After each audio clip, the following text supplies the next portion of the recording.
Olá, boa tarde pessoal. Meu nome é Carlos Eduardo, mais conhecido como Artista Punk. Sou morador da região de Sapopemba, zona leste de São Paulo. Minha trajetória artística decorreu nos anos de 1997, a partir da pichação, né? Muitos grafiteiros foram pichadores. No meu caso também é esse, já fui pichador. Através da pichação comecei a conhecer meus próprios traços, né? Minhas próprias técnicas, diferenciar um material do outro, um spray de uma marca variada, nacional e importada. Conheci os pincéis, conheci os bolinhos, fui tendo um vínculo de amizade com certos tipos de pessoas, do ramo da pichação, do ramo da grafitagem, do ramo da cultura. Com isso fui aprendendo mais e mais sobre essas coisas, mais sobre a cultura hip hop, que eu sempre também fui integrante. Dançava break, fazia discotecagem, fazia algumas rimas, também frequentava a São Bento, no centro, não era muito da mesma época do Nelson Triunfo, dos Gêmeos, daquela galera, né? Mas comecei em 97, mais ou menos nessa idade aí, com 17 e 15 anos. Então eu tenho mais de 20 anos nessa longa estrada aí, e conforme os anos iam passando, eu fui me aprimorizando, conseguindo novas qualificações técnicas e profissionais. Então de repente eu consegui comprar um compressor, com 18 anos. Após um ano nessa caminhada eu comecei a me profissionalizar melhor, comprei um compressor, fui para as ruas, nas lojas comerciais, fazer grafite comercial, né? Tem diferença do grafite cultural, como vocês estão vendo, não só os tambores, como ao redor da casa, como ao redor de São Paulo e do mundo. E também tem grafite comercial, que é onde a gente retrata as coisas os objetos, as vendas que os clientes querem, né? Por exemplo, borracharia, padaria, açougue e por aí vai. Então eu optei por fazer esse tipo de trabalho, por questões financeiras, né? Então de repente eu vi que isso não estava me agradando, desenhar muito as coisas das pessoas, muito o que o cliente queria, né? Então eu comecei a procurar novos meios culturais.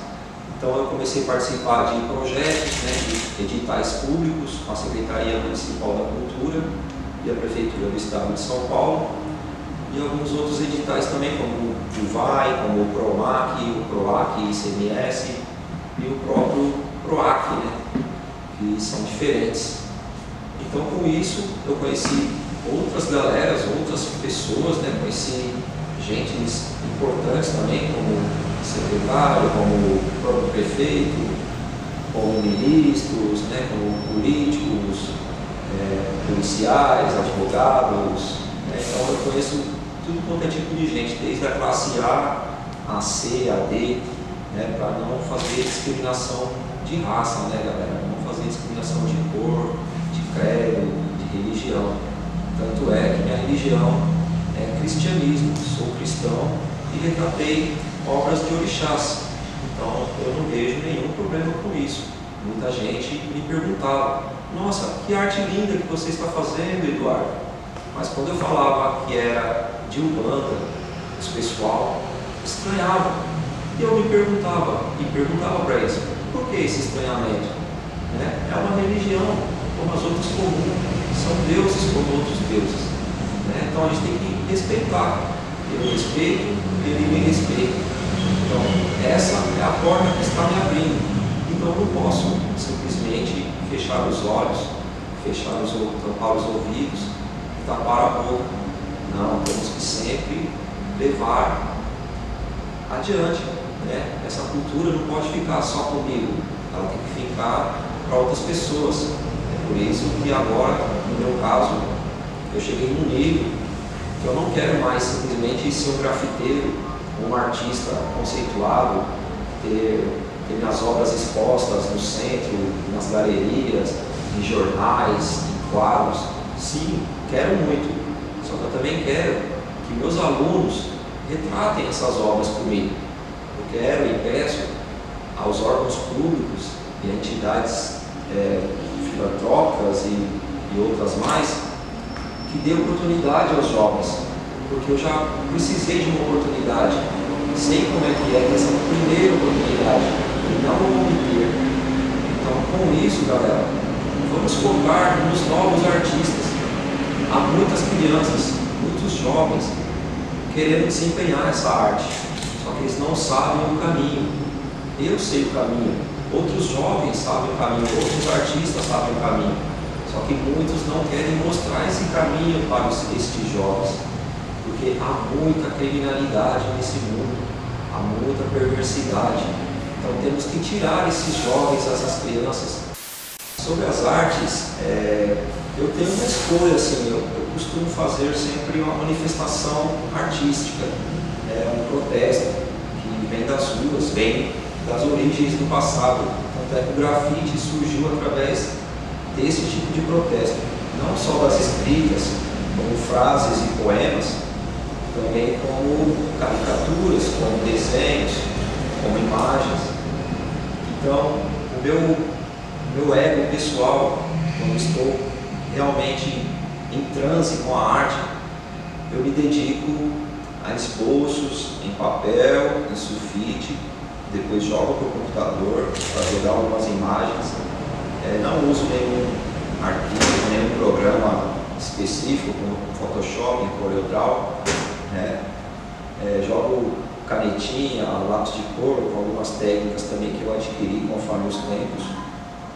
Então essa é a minha forma, a forma pacífica, manifestação pacífica, nada que agrida ao público X, o público A, ao governo, ou alguma outra situação dessa. Só que muitas das vezes a gente acaba atingindo essas pessoas. Então eu optei agora por não reproduzir mais isso, ou simplesmente reproduzir, buscar conhecimentos através da educação, primeiramente, para não dar cabeçada, para não tomar algum tipo de processo, porque eu já cheguei a fazer alguns grafites em manifesto e não teve tanta repercussão, né? Então não adianta eu fazer um desenho que vai repercutir e eu não vou ter aquela coisa almejada, né? Porque toda vez que a gente faz um grafite, a gente está almejando alguma coisa. Tem muitos artistas que querem um ibope, tem muitos artistas que só querem aparecer no jornal, tem muitos artistas que querem o dinheiro, outros querem tudo isso. Não que eu também não queira, só que agora a minha meta é fazer o quê? Fazer grafites e artes também que agreguem aos valores culturais, não só a minha pessoa. Não adianta eu vir aqui fazer 20 tambores ou 10 painéis artísticos com o meu nome, simplesmente escrever punk, de letras diferentes, letras coloridas, com cores mútuas, e só ter o meu nome lá, né? Só ter a minha caligrafia lá. Então as pessoas só vão ver que está colorido, mas não vai entender. Então agora eu penso nisso, né? Não simplesmente fazer o que eu quero, tem que atender ao público, né? Não simplesmente também atender demais ao público. A gente pode atender ao público, como foi atendido aqui nesses tambores, nesses tonéis, só que com as minhas técnicas, o meu dom artístico. Então foi feita uma pesquisa, foi feito um estudo, que eu não conhecia nada sobre os orixás, não conhecia, nem sabia o que era, né? Nunca discriminei também. Só que antes de pôr a mão neles, antes de começar um estudo, tanto no papel quanto na internet, eu tive que fazer um estudo elaborado, quem são os orixás, o que eles são, quais as cores, porque eu comecei a jogar as cores errado. A Iemanjá eu comecei a jogar um vermelho, né? O Exu eu comecei a jogar um azul. Então eu percebi que não eram as cores dos orixás. Então por isso que a gente tem que estudar. Muitas pessoas acham que o grafiteiro, o artista, não estudou. Muitos realmente não estudaram, como eu também não estudei. Não tinha como a gente estudar, não tinha ambientes focados nisso, né? Antigamente, em 1980 a 2000, ano 2000, a abrangência de fazer a arte era muito difícil, era praticamente impossível. Só quem realmente já estava no caminho trilhado, que sabia o caminho e não fornecia o caminho para os demais. Então, o meu caso foi assim. Tive que aprender na raça, na luta, sozinho, sem ninguém me ajudar. Então, infelizmente, eu acabei partindo para outras coisas, porque nem sempre a arte é positiva para nós. Tem fases boas e fases ruins, como está acontecendo agora, com essa epidemia de Covid-19. Então, tanto como a gente pode subir, como a gente pode baixar. Então, a gente tem que sempre estar um passo à frente e nunca se esquecer do passo atrás que a gente deu, porque a caminhada é longa, né? A caminhada é longa, então a gente tem que sempre buscar novas parcerias, novos conhecimentos, novos estudos e novos públicos. Então não adianta eu simplesmente vir com a minha arte e querer atingir aquele público. Pode ser atingido? Sim, pode ser atingido. Basta ter um estudo, um foco, um planejamento e um projeto em cima disso. Através dos projetos, podemos construir, consertar e renovar muitas coisas. Então, este é o caminho. Não só o caminho para mim, que já sou artista há mais de 20 anos, como para os demais, para aquele que está começando agora, principalmente aquela criança e aquele jovem, não só no ramo do grafite, mas eu estou falando do hip hop, porque aqui é a casa do hip hop leste, né? Foi muito difícil a gente conseguir essa casa para esse tipo de movimento. Ela já existia, só que agora ela está formalizada como Casa do Hip Hop Leste. Esperamos vocês para fazer uma visita também aqui conosco. Então, como havia dito, galera, é muito principal, muito fundamental a gente ter o apoio, o incentivo dos órgãos públicos, de outras entidades que promovam editais públicos, porque através de editais públicos podemos fazer uma mudança. E através desse edital do Odara Festival, pude ser contemplado em grafitar esses 4 tonéis, que por sinal ficaram muito bonitos. O processo é bem delicado, galera. Não adianta a gente simplesmente a gente ter um projeto, o edital está aberto, eu ler, saber ler, né? A gente tem que saber ler o edital, saber ler toda aquela tramitação, né? É uma questão burocrática, mas não pode ser barrada na burocracia. A gente tem que jogar para cima, galera. Vai para cima dos projetos que você consegue. E através do projeto Odara Festival, consegui ser contemplado com esses 4 tambores, onde retratei a Iemanjá, o Exu, a Nanã e a Oxum. Isso. Para vocês verem que tem que ser feita uma pesquisa antes. O processo de pintura vai muito além do que vocês estão vendo, muito além do brilho que está batendo através do verniz. A gente pega esses tambores, vem praticamente, a palavra é bem essa, detonada, vem bem zoado mesmo, bem bagunçado o negócio, porque a gente não sabe o processo químico que havia dentro desses tambores. No caso desses tambores, eu sei a procedência, né? Eu pego e compro, muitas das vezes eu ganho. Só que com essa epidemia a gente não está conseguindo mais ganhar esses tambores, porque muitas empresas fecharam, né? Estão de portas fechadas, então eu tive que comprar esses tambores. E quando a gente compra esses tambores, ele vem pior ainda, né? Porque ele vem amassado, ele vem enferrujado, ele vem com outros tipos de química, ele vem com graxa, ele vem com óleo, vem às vezes até com areia. Então o que a gente tem que fazer? Não importa a procedência dos tambores, A gente lava com água e sabão neutro, se possível um Veja, não fazendo um comercial, né? Ou aquele desengordurante, lavando bem, pelo menos umas 2 vezes lavada com água limpa, joga bastante água em abundância para poder tirar aquela espuma. Não pode ser sabão em pó, porque sabão em pó vai queimar e vai manchar. Então tem que ser esse tipo de sabão que eu estou falando, ou sabão de pedra, né? Aqueles de coco caseiro com óleo, né? Seria mais viável e mais sustentável ao planeta também, né?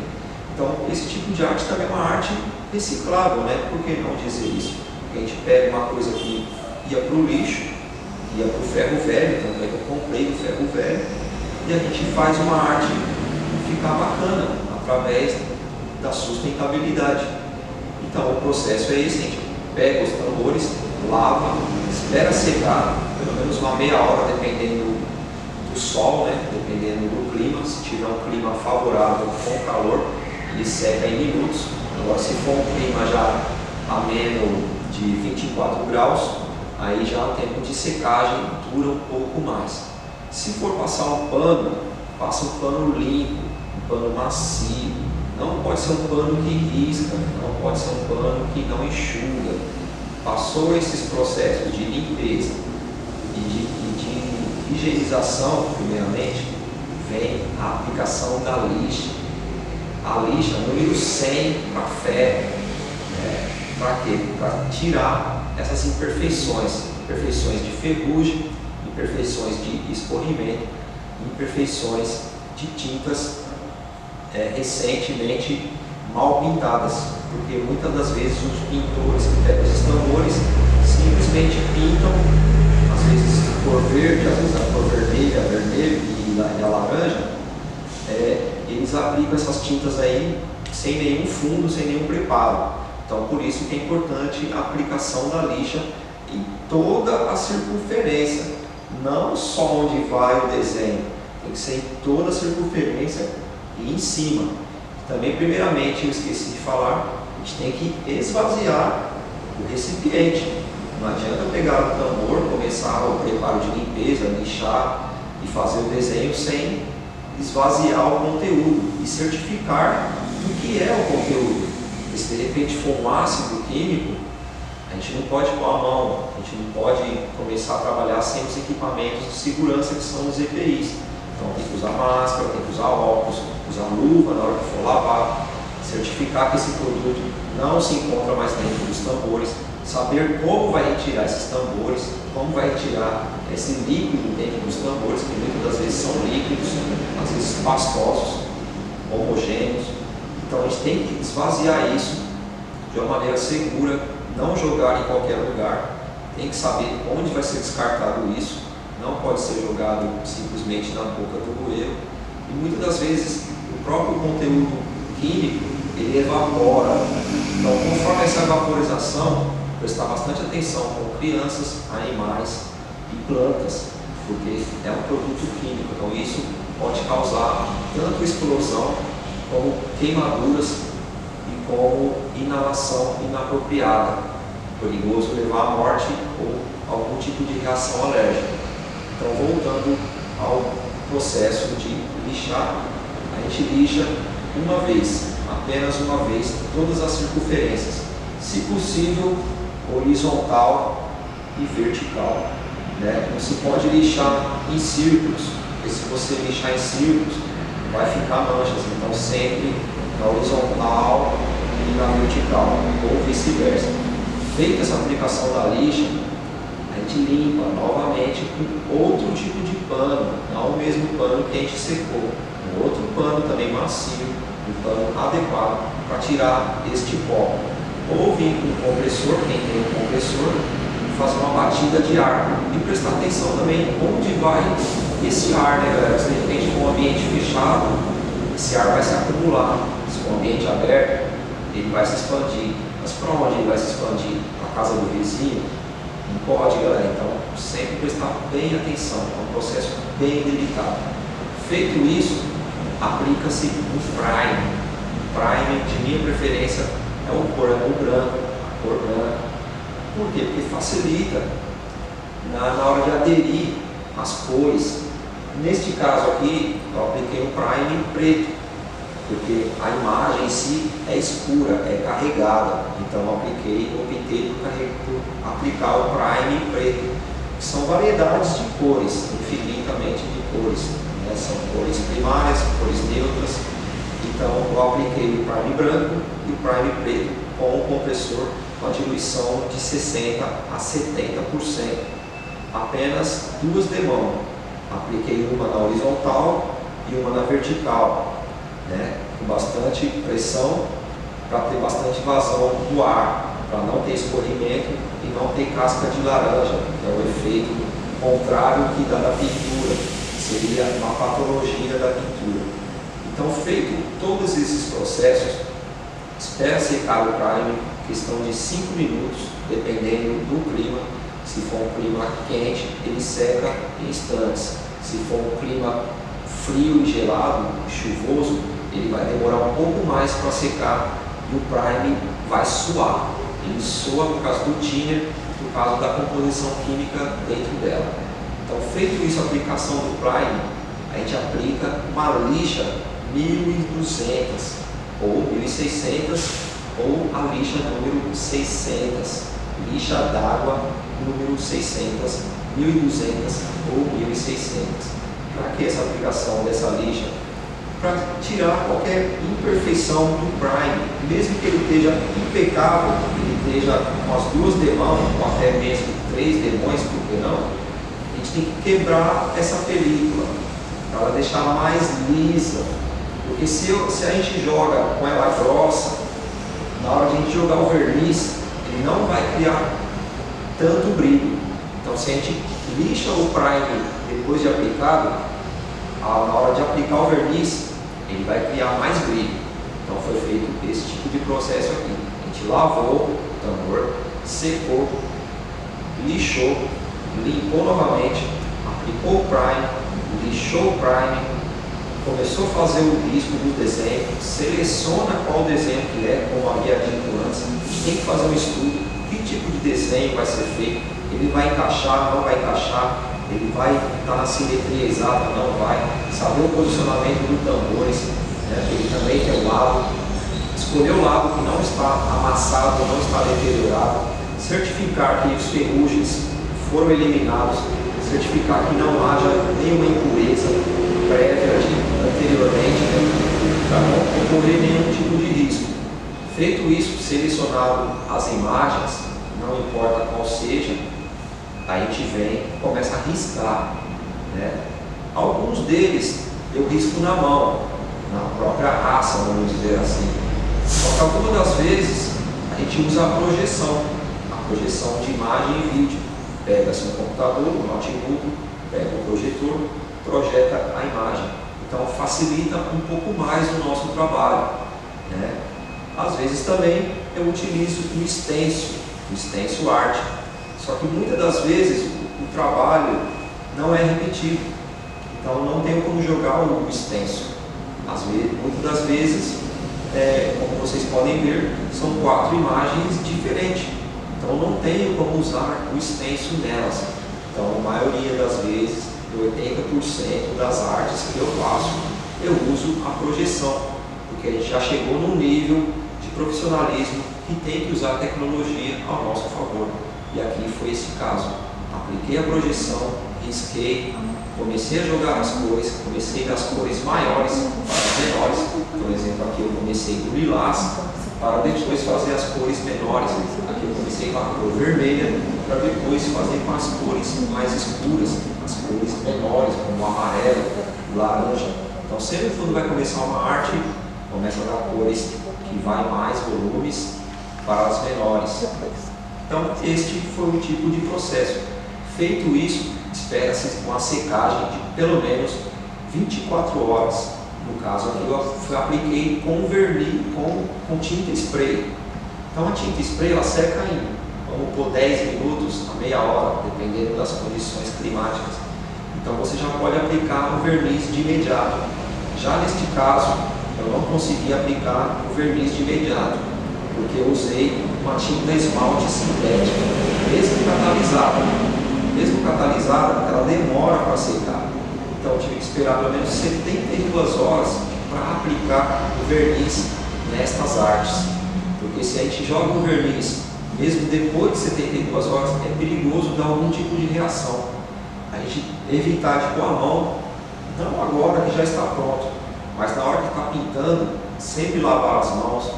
Se possível, usar aquelas luvas siliconadas, né, de borracha, aquelas de enfermeiro.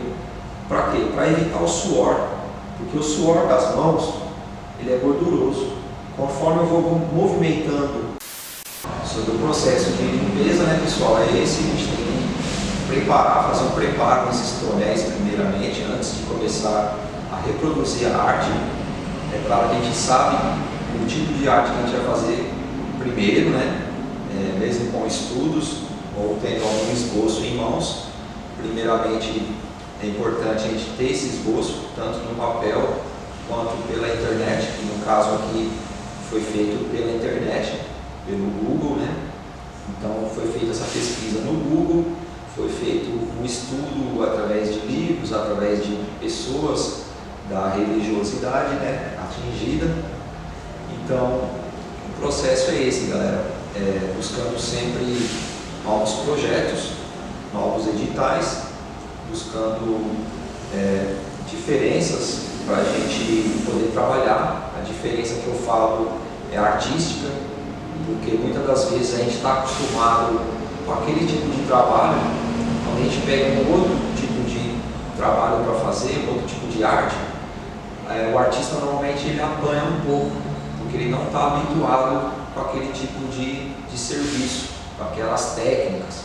Então é sempre bom a gente se familiarizar com técnicas diferentes, buscando agregar para o nosso conhecimento. E assim que é o meu trabalho. Não só ficar limitado a um tipo de trabalho só no papel, só no stencil, só na aerografia, só com spray. Não, há vários outros tipos de técnicas, há vários outros tipos de grafite, há vários tipos de outros tipos de arte.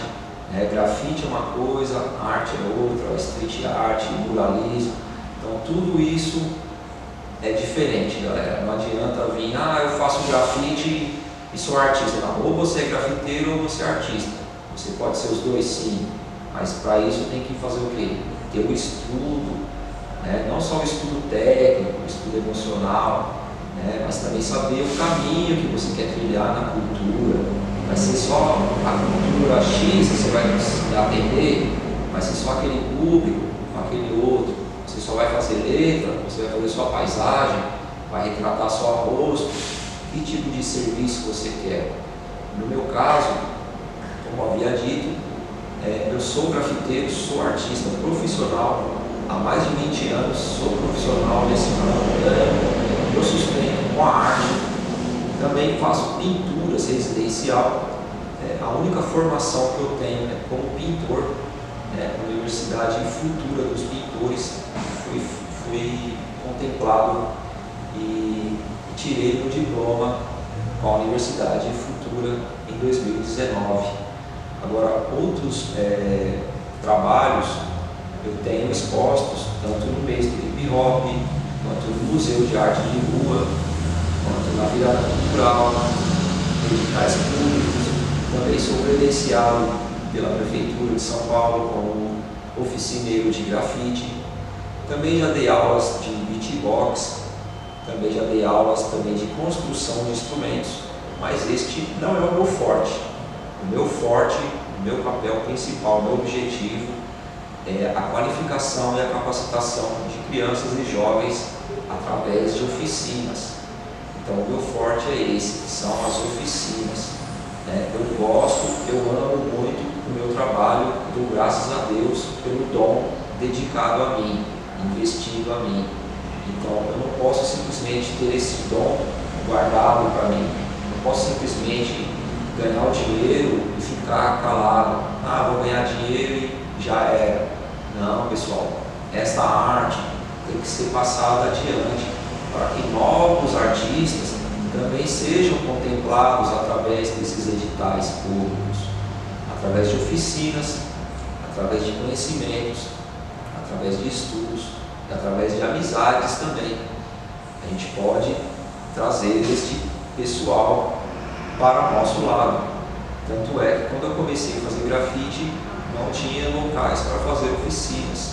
A gente tinha que perguntar para o artista conhecido, o artista que a gente tinha um pouco de conhecimento dele, quem era o artista, para ele poder passar algumas técnicas para a gente. Então, através de conhecimentos, a gente vai adquirindo novos hábitos através da arte, que é muito grande. Ela não é simplesmente limitada com o pincel. Você pode fazer o grafite com o pincel, você pode fazer o grafite com tinta caseira, você pode fazer o grafite com spray, você pode fazer o grafite com a tinta que você criar, através de técnicas, é claro. Você pode fazer diversos tipos de grafite, diversos tipos de arte. Então só basta querer, galera. Não fica só sentado, mexendo na tecnologia que não está sendo a seu favor. Use a tecnologia a seu favor. Pegue novos conhecimentos através do Google, que é uma das ferramentas que a gente utiliza, que a maioria utiliza o Google. Então pega essa ferramenta, galera, e faz pesquisas. Busca novos conhecimentos, busca novos horizontes, para você não ficar limitado no tempo, para você ser mais um artista, não ser só simplesmente um artista para ganhar dinheiro. Não, a gente não está precisando de artistas simplesmente para ganhar dinheiro, a gente está precisando de artistas para levar essa cultura adiante, porque tem muita gente precisando dessa cultura. Através das oficinas culturais fornecidas pela Secretaria Municipal da Cultura e a Prefeitura, então a gente pode atender essas demandas, unindo forças, unindo polos, unindo raças. Tanto é que a gente está unindo nossa cultura brasileira com a cultura africana.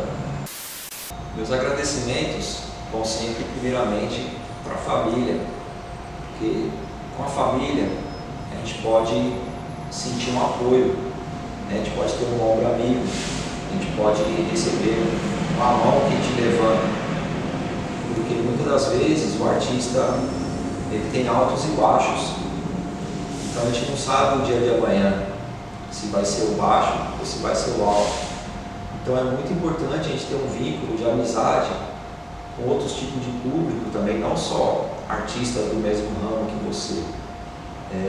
Então é sempre bom a gente ter esse tipo de vínculo de amizade, não só com a família, como outros tipos de amizades. E nosso agradecimento também vai, primeiramente, às casas culturais, aos espaços que fornecem essas condições que a gente pode estar expondo a nossa arte, não só a arte dos conhecidos, que eu falei, dos principais mestres, como também dos novos artistas que estão precisando também deste reconhecimento. Então, meu agradecimento vai para também a Prefeitura de São Paulo, com as diferenças que há, as corrupções não importam. É importante a gente ter um caminho a seguir, e este caminho é através dos editais públicos, né? Então, o agradecimento vai para esse tipo de público. A Secretaria Municipal da Cultura, com seus editais, a Prefeitura também com seus editais diferentes, a outras entidades, tanto religiosas quanto culturais, também está o meu agradecimento, à minha família, a Deus e às pessoas aqui presentes, e o Odara Festival, que fez a gente fazer essas novas artes, por sinal muito belas.